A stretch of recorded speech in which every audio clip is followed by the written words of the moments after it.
This is Austin on the track. Welcome back, guys. Now, if you're new to the channel, I'll catch up really quick.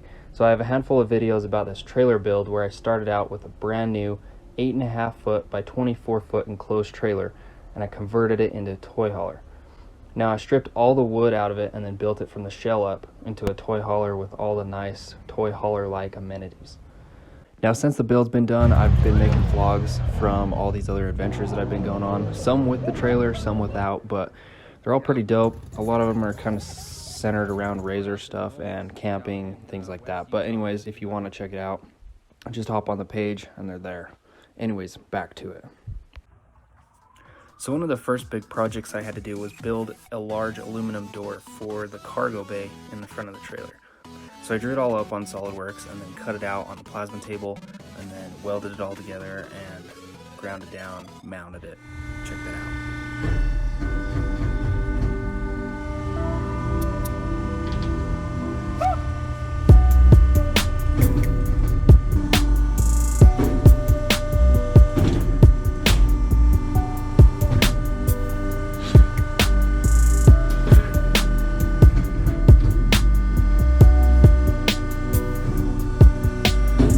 Here's our door. So on this press plate, I'm only able to bend 3 sides because this die can't, well, this die actually, you can't move it, you can't shorten it up. So I'm just gonna weld one side on. This will be the hinge side, so it's not gonna be a big deal.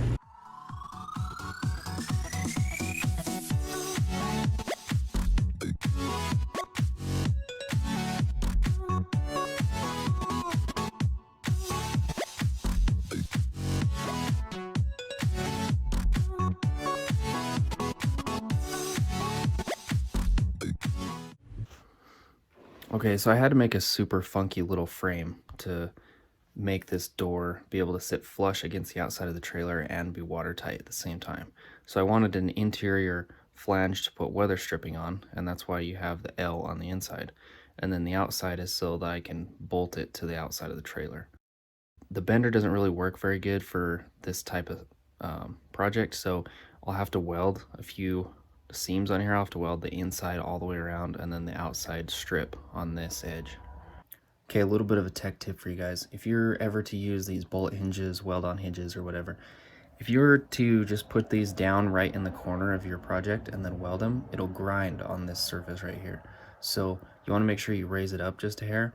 And the way I did that is I took a piece of aluminum filler rod and kind of smashed it down with the hammer and then stuck it under each side of the hinge. And then that gives it just a little bit of a gap, and then it won't end up rubbing on there.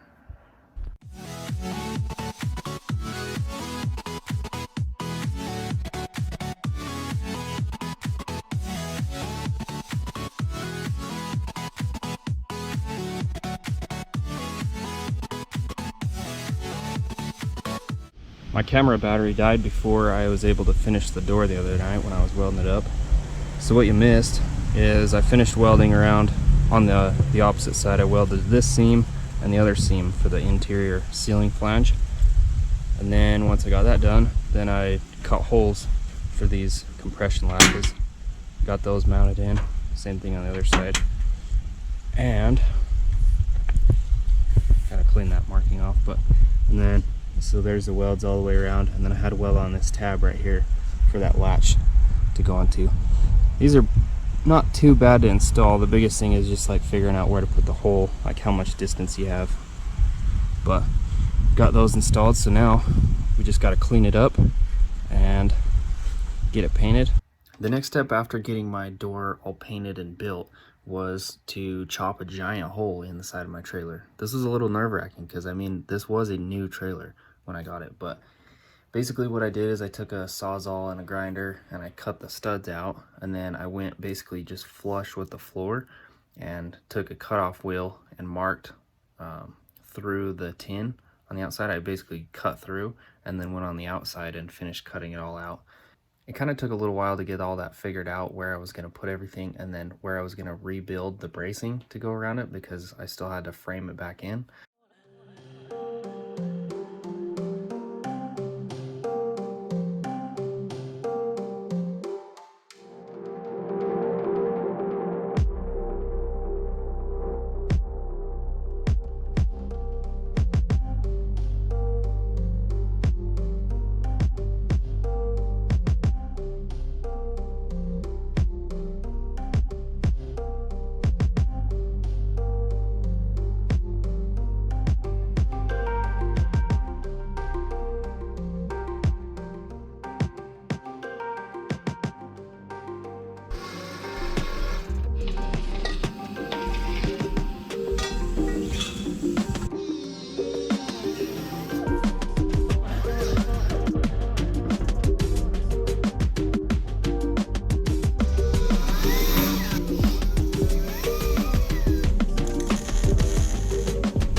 I was able to use most of the metal that I cut out of it to build the frame itself, so I didn't have to add too much there. All right, so to seal the door frame to the outside of the trailer, I used 1 inch wide by 1/8 inch thick black beetle tape that I got on Amazon. So I'll put a link in the description for that as well. But if you're wondering why the door's not on there right now, because you've seen the door on there before, it's because I welded the hinges in a way where you can open the door all the way up and then lift it off, just in case, say something happens to it, or it's just not working out very well. Or if I'm like building something in there and I want to just pop the door off real quick. And there you have it, the finished product. So you got the Suthco compression latches on there, and they do have the locks in them, so I can lock that door up pretty well. But basically you just tap that little side button there, and then it pops right open, gives you plenty of access to the front. And I'm gonna put my generator up here and my batteries and all that, which you could have already seen by now, but my water tank's in there, and then my water heater and stuff. I do have this little lip right here, but I'm not sure what I'm going to do with that quite yet. All right, moving right along here. So I'm going to use some of this metal that I have laying here, and I'm going to build the platform for the front bed section. So basically what I'm going to do is take some angle iron and weld that to each one of the wall studs all the way around, and then that will support the 1.5 inch square tubing that is going to make up the actual platform itself.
Okay, so watching that guy in the video right there, it kind of looks like he already started putting in the 1.5 inch XPS insulation, and it also looks like he kind of took some wood strips and screwed those up to the wall studs. So the reason why they're like that is because you can't staple up the wall panels to the metal, obviously, so I just cut some OSB, just ripped it down on the table saw, and then screwed that right to the wall studs with some self-tapper screws, and then that'll allow me a nice surface to staple to, and then it also flushes out the insulation, because the wall panels or the wall studs aren't actually 1.5 inches, but if you add that OSB on there, it makes it perfectly flush. So right behind me, or that guy in the back there, there's 2 spots without insulation. That's because the window is going to go right there, and the way that the window is held in there, you have to have the wall panel up on the inside before you can actually put the window in. So I have to get all that done before I can move on to the actual window. Now also, I've put the lights in that I'm gonna have in there mounted permanently, but right now they're just kind of temporarily up there. They're the Kori, I believe that's how you say it, Kori brand from Amazon. You can buy a 3-pack for like 35 bucks or something. And so I put those throughout my whole trailer, and really happy with it. So the link's in the description for that. So like I said before, I did the 1.5 inch insulation in the floor of the bedroom and the ceiling of the storage, whatever way you want to look at it, before I put that ceiling on. And that is 1/4 inch, it's like hardboard or something. It's not the whiteboard stuff from Home Depot, but it's kind of like has a white surface on it. I can't remember what it's technically called, but anyways, so that should give me plenty of room to put all my stuff down there. I'm going to put some LED strips along the top there as well. And then now it looks like this man's just kind of putting in the last little bit of the foam. Probably gonna brag about how good he is at cutting that or something like that. But I've said it in some of the videos in the past, but none of these wall studs or really anything in these trailers are built exactly right on. So when you cut all these pieces of insulation to put in there, pretty much each one has to be custom cut. Like you have to measure it and then cut it to fit that, because otherwise it'll be a little bit off. Same thing with the ceiling, they're a little bit off here and there, but overall it still works. So as you may know, we take safety seriously on this channel. It's usually seriously about third. Sometimes it's a little bit higher, but check out this grinder that I use to cut basically all the wood panels for my trailer. So what I did is I went to Walmart and bought this 4-inch, or maybe it's a 4.5-inch saw blade, carbide tip saw blade, and then I drilled a bigger hole in it so it would fit the 5/8 arbor of my Milwaukee grinder. Bolted that sucker up. You kind of got to balance it because the hole's a little bit off, but dude, this thing cuts. Now for the window, I'm going to frame it in pretty similar to the cargo door build that I just did. Basically, I'll just cut some of the wall studs out, and then I'll add a little bit extra metal. These ones I wasn't really able to use the piece that I cut out. I had to add some extra.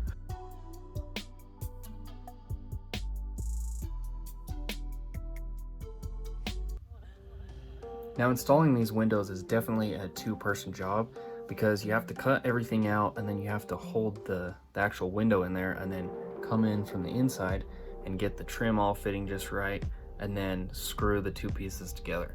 You want to make sure that you put your butyl tape on everything beforehand, because you don't want to try and keep wedging it up and down. Like put it in, look at it, take it back out is what I mean by that. But I was able to get this on the first try. I cut most of it out with the Sawzall, and then I just took a carbide bit on the die grinder just to round the corners off nice and smooth. And yeah.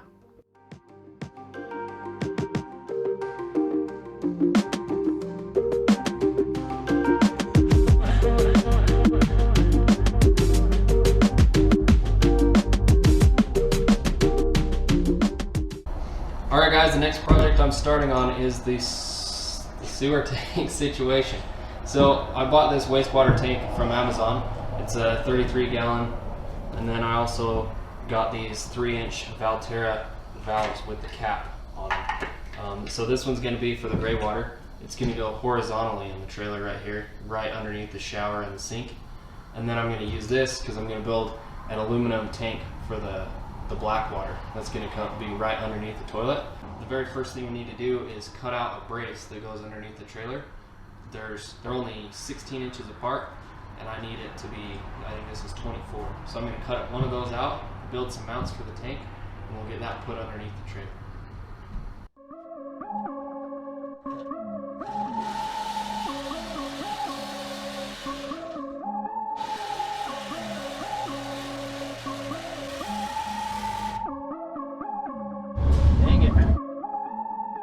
Battery's dead, guys. It's a new day. We're gonna go for round 2 of this, trying to remove this here brace.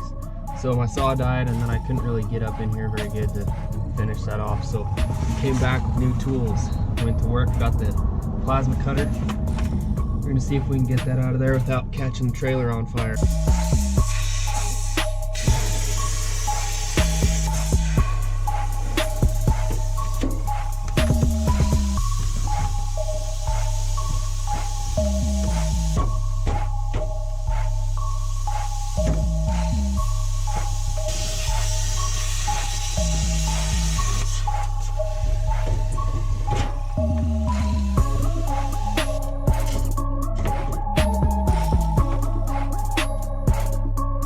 So I just drew up a holder for that wastewater tank real quick.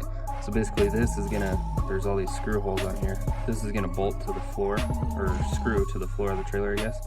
And then there'll be 90-degree bend right here and a 90-degree bend right here. So this will be along the side of the tank, and then this will be on that flange that's on the tank. So let's get that cut out.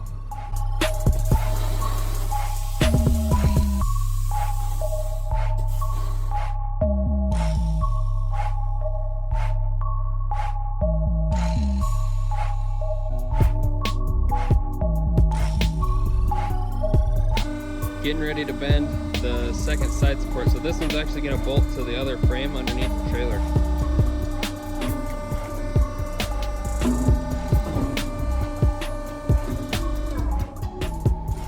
Okay, now put put these little tabs on here, so I'm gonna bend this up right here, and then that'll keep the tank from sliding back and forth. All right, here's what we got.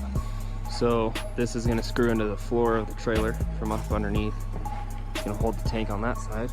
On this side, it's gonna be all the way up against the one brace. So this one will just bolt on to that brace right there. I'm probably gonna do some countersunk screws so it's nice and flush, and then put a little foam under there.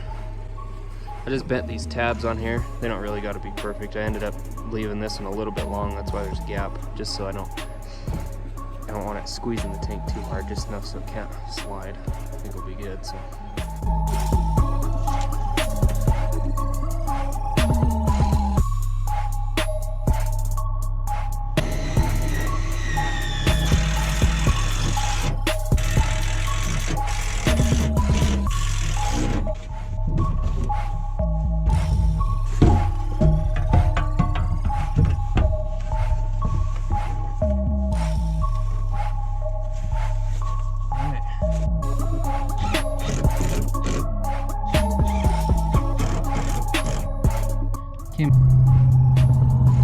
Clean. So this little area right here is going to be directly over the toilet in the bathroom.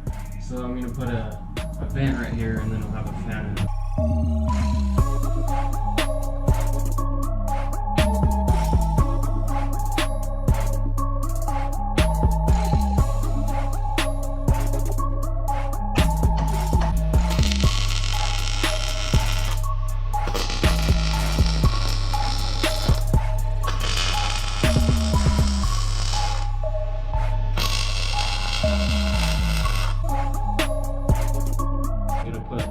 Beetle tape all the way around that flange.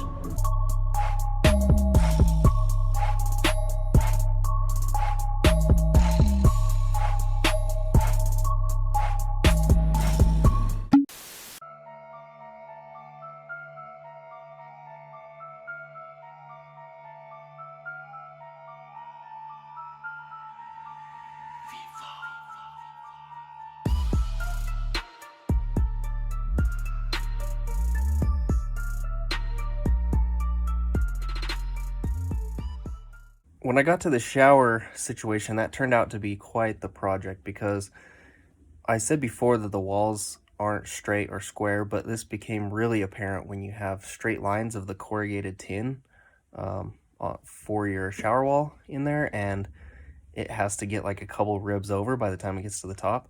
So I had to get creative with it, and I built some angled shims, and I kind of shimmed the wall out to make it square. Earlier I mentioned that I was going to have to build a black water tank that sits inside the trailer, and that is true.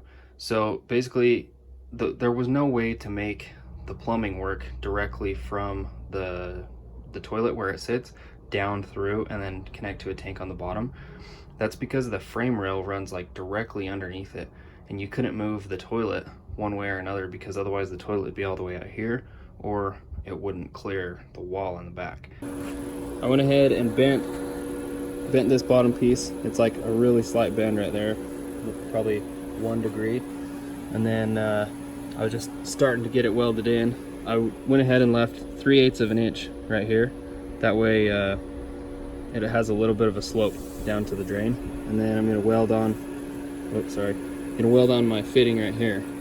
Now, for that fitting, I bought this off Amazon. This is actually 4-inch tubing. I couldn't find stuff that's 3.5 to fit inside this, so I actually had to cut it and weld it and then reshape it, but that fits right down on the inside of that.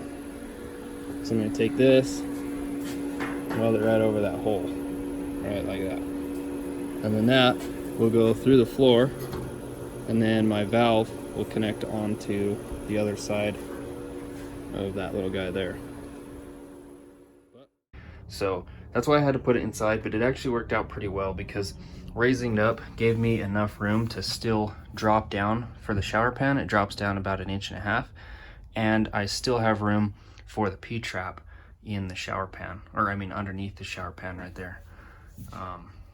But yeah, as you can see, I did the corrugated roofing on the walls. I seen it on this idea on Pinterest, and I kind of liked it, so I ran with it. This is the second rendition of the valve deal. So the first time I put it in here and it was just like one of those little rectangle RV ones, but I had to cut the back of the threads off because it wouldn't fit in the wall.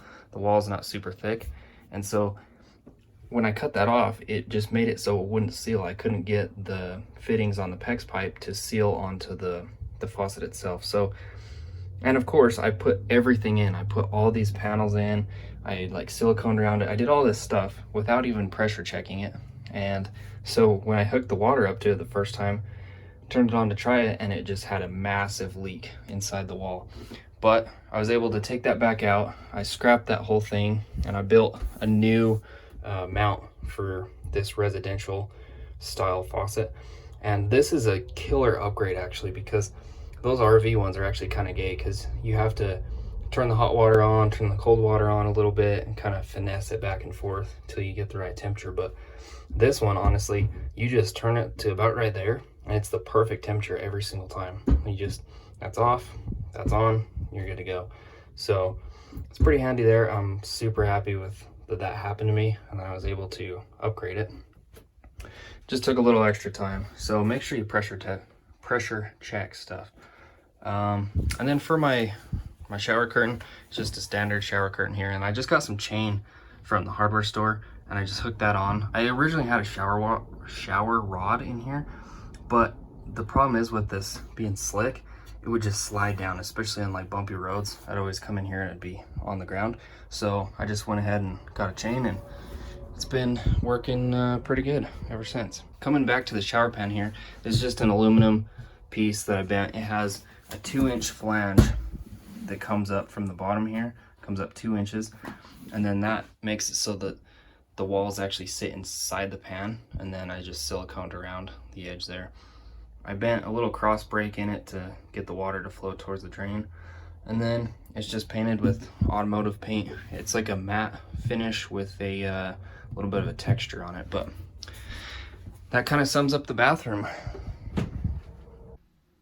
For my water tank, I actually ordered a 100-gallon utility tank from someplace online that I can't remember right now, but it's like a freshwater certified one, BPA free, all that. But the only problem is it had one drain on the bottom and then it had a big access hole on the top, but there was no other way, or there's no other fittings on it. So I actually had to drill it and then weld on a fitting so I could have my fill, my non-pressurized fill going in. So I just got a gray plastic fitting from the hardware store, drilled a hole in it, and then used a plastic welder to run a bead around there, and it actually worked pretty good. It's been holding up for a couple years now, so I'd say that's pretty solid. As far as everything else, I have the water heater in at this point. I also welded up some brackets to mount my tank. Basically, it's just a flat plate with some little triangle eyelets that are welded on there, and then I just ran a couple ratchet straps over it. After I put them in there, I realized the ratchet was going to be digging into the plastic tank, so I went down to the hardware store and I found it's like some thick rubber to make gaskets for stuff. So I just bought a sheet of that, and then I cut it down and then slid it behind the ratchet and then tightened it back up, so now it doesn't wear on the tank. So originally my plan with this edit was to do an all-encompassing build video where I went back and I remastered the sound and the video to make it a little bit better, because I know some of them were a little bit, they weren't the best. My video skills have improved. But anyways, I wanted to do all of that in one video so you could just click on it, watch the whole build. But right now I'm like pretty far in, and I'm thinking that it'd be better if I just do it in 2 parts, just because there's so much to this build and there's so much that I'd be leaving out if I just were to do that. So part 2 will be coming next week, and then you can check that out, and they'll link together or whatever. So sorry about that, but otherwise it'd be kind of lame. So anyways, if you've made it this far, I'm freaking stoked. Thanks for watching. I hope this helped you in some way, and if you need some help with something, or I don't know, just hit me up in the comments, because I'll do my best to try and answer any of the questions and hopefully help you learn from my mistakes or from my experiences with this. And yeah, and I'll also put the links to, I'll try to put the links to a lot of things that I've used in this build in the description. So check that out. If there's something that you see that you're like, oh, I could use that in mine, I'll put an Amazon link or whatever. And I do earn like a small commission off of it, but it doesn't really, I mean, it doesn't cost you anything. And if you don't want to do that, you can just search it and find it on your own. It doesn't really matter. It's up to you. But anyways, thanks for watching. I hope you have the blessed rest of your day. Peace out.